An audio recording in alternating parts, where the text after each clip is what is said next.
Hey, how's it going, guys? And welcome to the third episode of Loglocked. So in case you missed the last one, we left off over at LMS, but after stacking up 100 points, unfortunately I couldn't actually buy any of the rewards, as they were locked behind 48 hours of members' in-game playtime. But luckily, I have now knocked out those last hours that we needed by doing some AFK woodcutting in the starting chunk.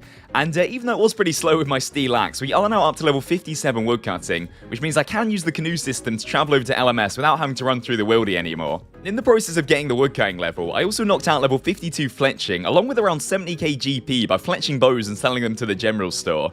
And I did also grab myself every single bead that I need for the imp catcher quest as well, by bashing any imps that I spotted running from the willow trees to the general store. However, guys, those weren't the only things that we picked ourselves up during this grind.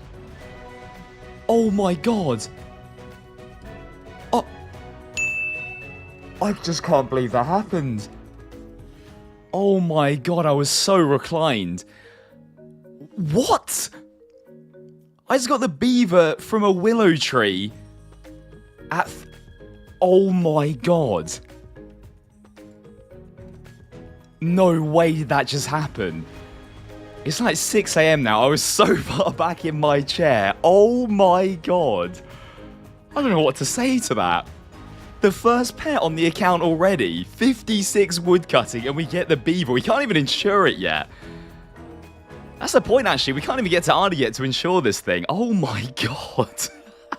I don't really know what to say to that. I wasn't really expecting to be recording a clip at 6 AM, but... that is a new entry into a log page as well. That is the beaver. So that is also 2 chunks there. Oh my god. That is absolutely insane. And actually, guys, tell a lie. That is 2 entries into 2 separate log pages there. And I didn't think I'd have to be explaining this early on into the series, but log entries that count for multiple different pages inside of the collection log will still grant me chunks depending on how many times those entries do appear. So from this beaver, for example, even though technically it is 1 item or 1 pet, it does count for 2 separate log entries because it appears 2 times in the collection log. And so the example that I thought I'd most likely be explaining this with when we got to that stage was, say that I get myself a Godsword Shard 1 from Sara God Wars. It would count as 4 separate entries into the log, as you can get the shard from Sara, Bandos, Armadil, and Zami God Wars. But that is just insane. To think that we've got the first pet on the account already at 41 combat, 443 total level, whilst only being able to access a tiny chunk of the world map, mind you, is just crazy.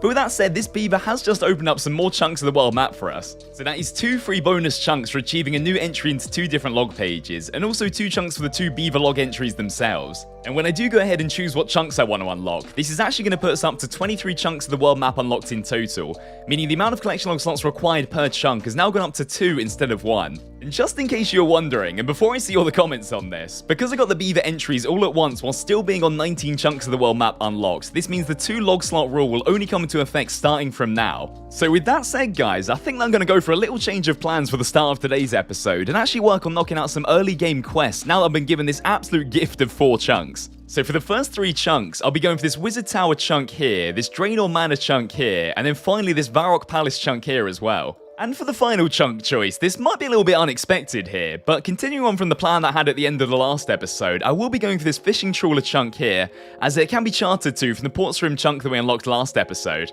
But before we crack on with all that questing, I reckon that we've spent more than enough time in-game now to purchase all my LMS rewards from last time, so it's off to the wilderness that we go. Man, I don't know why, but I just absolutely love the canoe system, and even though it's very unlikely that it would actually run into any PKs, you never know who might be lurking. And I will 100% be back to LMS sometime in the future to get myself more of the rewards for the collection log, and also just to grab myself some nice upgrades like the rune pouch, which, even though it doesn't count as an entry into the log, would be such a nice thing to have on the account one day. But finally, guys, and this is going to be such a massive hit of dopamine for all the collection log pop-ups, but I think it's just about time to grab all the rewards from last episode.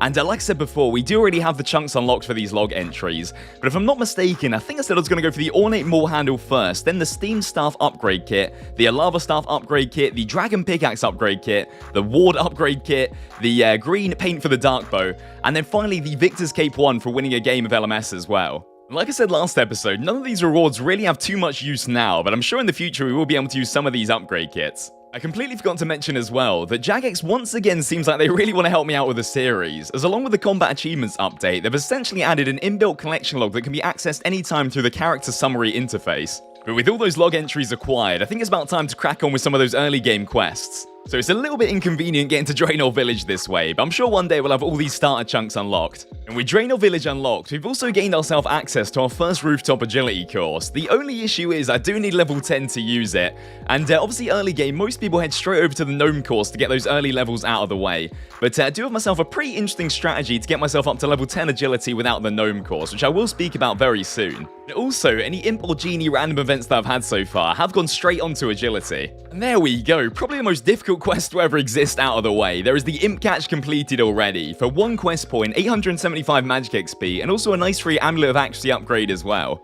With Port Stream unlocked as well, we've finally got ourselves access to a better source of food than shrimp, as I can now buy myself a fly fishing rod and start catching some trout near Barbarian Village. Whoops, I accidentally clicked through the completion screen, but there we go, there is X marks the spot out of the way as well, for another quest point, but more importantly, an antique lamp, which is going to be going straight onto agility. And there we go, that should get us up to a level 4 agility now, so a good chunk out of the way for level 10. And I'm not too sure if I'll be doing this grind in today's episode, but the plan that I do have to hit level 10 agility does require me to unlock this Lumbridge swamp chunk here for the cave entrance, as down there is actually a stepping stone that you can hop over for 3 agility XP when successfully crossed, and 1 XP if you do happen to fail. So yeah, my plan is to hop over that stone as many times as it takes to hit level 10, and that way I can start using the Draenor course. And just like that, there is the Mistfalin mystery quest completed. That was a very hard tongue twister. And there we go, level 6 crafting coming in as well. There's Sheep Shearer, done. Cook's Assistant, done. Romeo and Juliet, done. Rune Mysteries, done. There we go, that is 15 quest points out of the way already. But that is Ernest the Chicken, done. And whilst we're around the Draenor Manor, there is Vampire Slayer out of the way as well for another 3 quest points. And also a very nice amount of attack XP too. So I think that we're going to be leaving the questing content there for a little bit, but there we go, that is Demon Slayer completed for another 3 quest points. So with all that questing out of the way, and before I get back to my original plan from the end of the last episode, I think what I'm going to do, because I do have quite a few new chunks unlocked in the starter zone, is try my hand at some more beginner clues and see if we can grab some more early uniques. But before I headed back to the goblins, I thought it was just about time to grab myself a nice little upgrade from the Mithril sword that I've been rocking for absolutely ages now. Well, so about 5 minutes later, and we can do the first step of both these beginner clues. So I think what I am going to do is get 2 clues that I can do the first step of and then attempt to solve them. Because I believe with the chunks that we now have unlocked, we can do well over 50% of the steps. Also, you never know with beginner clues, these could be one-steppers. And first of all, oh, never lucky. And I guess we can do a few of those. I do need to go grab the strange device from Reldo, but we do now have that chunk unlocked since it is in the Varrock Palace. But yeah, let's try and do the other step first. Okay, so please be a 2-parter, and hey, there we go. There is another beginner casket acquired, but I do need to get back to the Lumbridge spawn ASAP, as I do have another beginner clue waiting on the floor there. Man, I just can't stay away from doing clues, but either way, this is going to be beginner casket number 3. And you know what, once again, as beginner clues go, that isn't that bad. No upgrades in there, unfortunately, but at least we do have a nice little bit of fashionscape. So I think what I'm going to do is get up to 5 beginner clues in total, and then get back to my original plan. And luckily enough, we can do the first step of this clue as well. And I think I might have possibly mentioned this before, but clue scrolls, and especially easies and mediums when we do get a few more chunks unlocked, are actually going to be so huge later down the line in the series when we are struggling for more chunks. As a combined, there are around 250 uniques to collect from both of the logs. Alrighty, so here we go. Can we get our first one-stepper? And unfortunately, we cannot. But luckily, we can do that step as well. I do have both of those items sitting in the bank. The only issue with doing all these clues is that having low agility and 0 teleports right now is such a pain getting around. And as I was mid-recording that last clip, it hit me once again that I've been an absolute donor, as having Draenor unlocked means I can now get myself a Chronicle to help out with Varrock teleports whilst we are low on lore runes. Obviously, one day, when we do get the ability to train construction, we will make all of the stash units. But anyway, can this be another 2-stepper? And there we go, there is beginner casket number 4 now. Alright, so in the exact same spot that we got our Jester Cape in the first episode, let's see, can we get anything else good? And unfortunately, a little bit worse than the last one, another wizard hat black there. But yeah, like I said, one more to go, and then we will crack on with the original plan from last episode. Alright, so back-to-back Bob's steps, and there we go, there is step number 1 done. No casket once again, and we could actually do that. That's interesting. We can do a few of the Charlie the Tramp steps. I think we can actually do all of them now.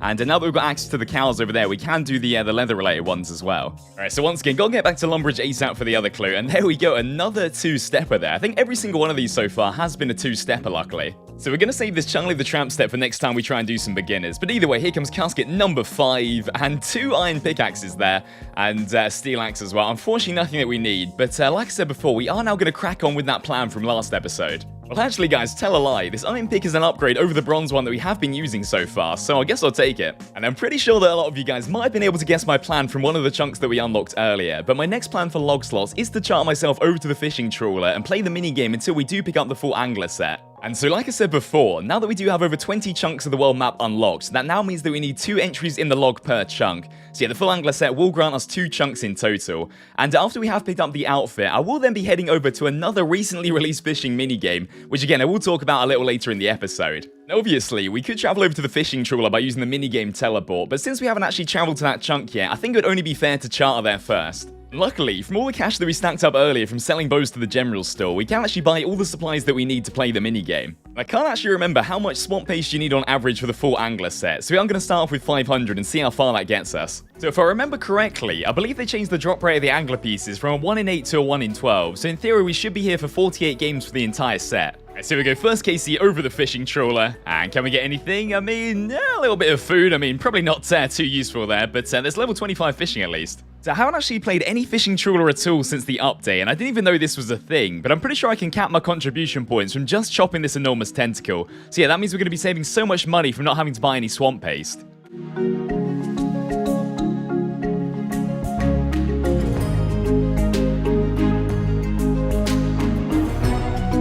Hey, and there it is, only 7 runs in, and there is the first piece of angler already. So I had no idea this was a thing either, but apparently you need level 34 fishing to wear a piece of angler. But to be fair, we'll most likely get that level in the process of getting the full angler set.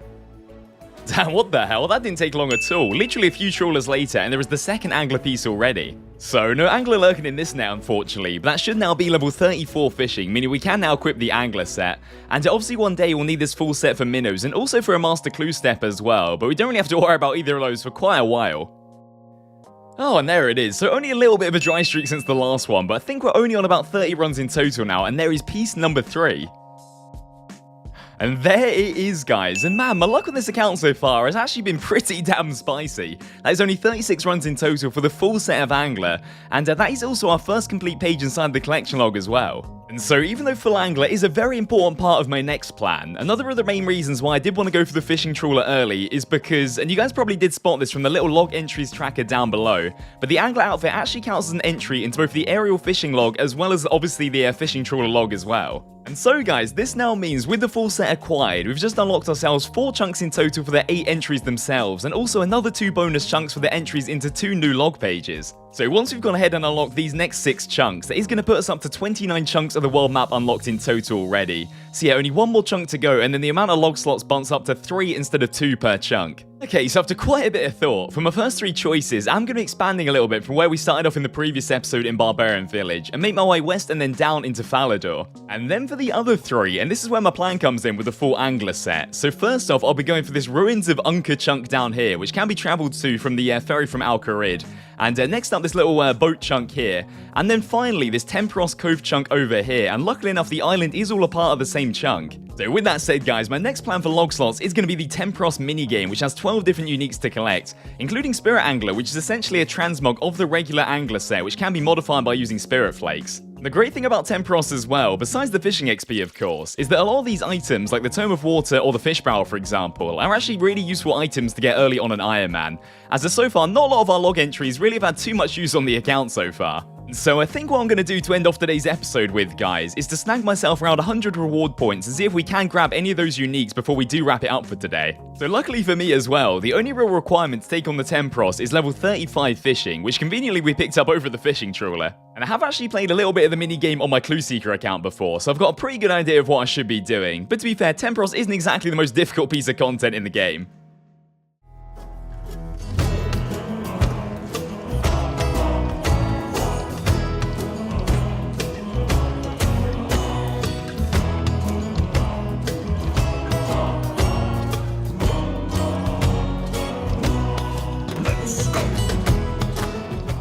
Hey, and there we go, that is 500 total on the account already. And I know that said I was only going to stay till I got up to 100 points, but I'm actually really enjoying how chill this grind is, so I decided to stay for a little bit longer. So realistically, the only uniques that we're likely to see from these first lot of permits are both the soak pages and also the spirit flakes. And if we are lucky, we could maybe get enough spirit flakes for one of the recolors as well, as you need 1,200 per piece. So if we could get lucky and grab one of the other uniques, that would be such a bonus. But for now, I'm going to stop waffling and let you guys enjoy me looting all these permits.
So, unfortunately, guys, no bonus uniques in those first lot of permits, which was to be expected, to be fair.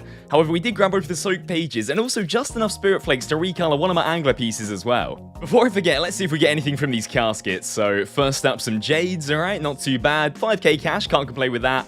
Emerald bracelets, yeah, I'll take it. Sapphire bracelets, and finally, a rune chain body. I mean, we can't actually wear it yet, but that is going to be a pretty sizable upgrade. I think we're currently rocking the, maybe the steel plate still. So yeah, that's going to be a massive upgrade when we get 40 defense. So I think it makes sense that I do the recolors from top to bottom. So if I use my angler hat on Gita here, Gita, I'm not too sure how you say her name, she should turn it into the spirit angler hat. And there we go, another log entry crossed off there. So in terms of chunk unlocks, this actually works out pretty perfectly, as we are currently seeing on 29 chunks of the world map unlocked. And to be fair, I am going to use the one bonus chunk from filling in an entry into a new log page first, that takes up to 30. And then from the 3 uniques that we just picked up as well from the Temporos, that will be one more chunk, as it is now 3 entries for a chunk. Alright guys, so I got a new drinking game for you. Take a sip every time I say the word chunk in future episodes. But either way, I'm going to be starting off by unlocking this Ice Mountain chunk over here. And then the second one I will be going for is the Lumberjare Swamp chunk as well. So that way I can work on my 10 agility in the next episode. But with all that said, guys, I think that is where we're going to wrap it up for today's episode of Log Locked. And I can't lie, I'm still in disbelief that we've knocked out a pet on the account already. So if you did enjoy and you haven't yet, then a like on the video would be absolutely amazing. And if you are new around here as well, then a sub to the channel would really make my day. And actually guys, just after this episode goes live, I should be streaming some Temporos on this account live on my Twitch channel. So if you haven't yet, feel free to check out my Twitch and come drop a follow if you fancy. And finally guys, before we do go, I just wanted to give a massive end of video shout out to both Koning Noob, who's been an absolute pillar of the community since day one, and is also the best mod that a streamer could ask for. And also to my main man Max, who is also a great moderator, but has really helped me out a lot with this account so far. So yeah, thank you guys so much for being a part of my community. But with all that said, guys, until next time, stay safe and I'll see you very soon.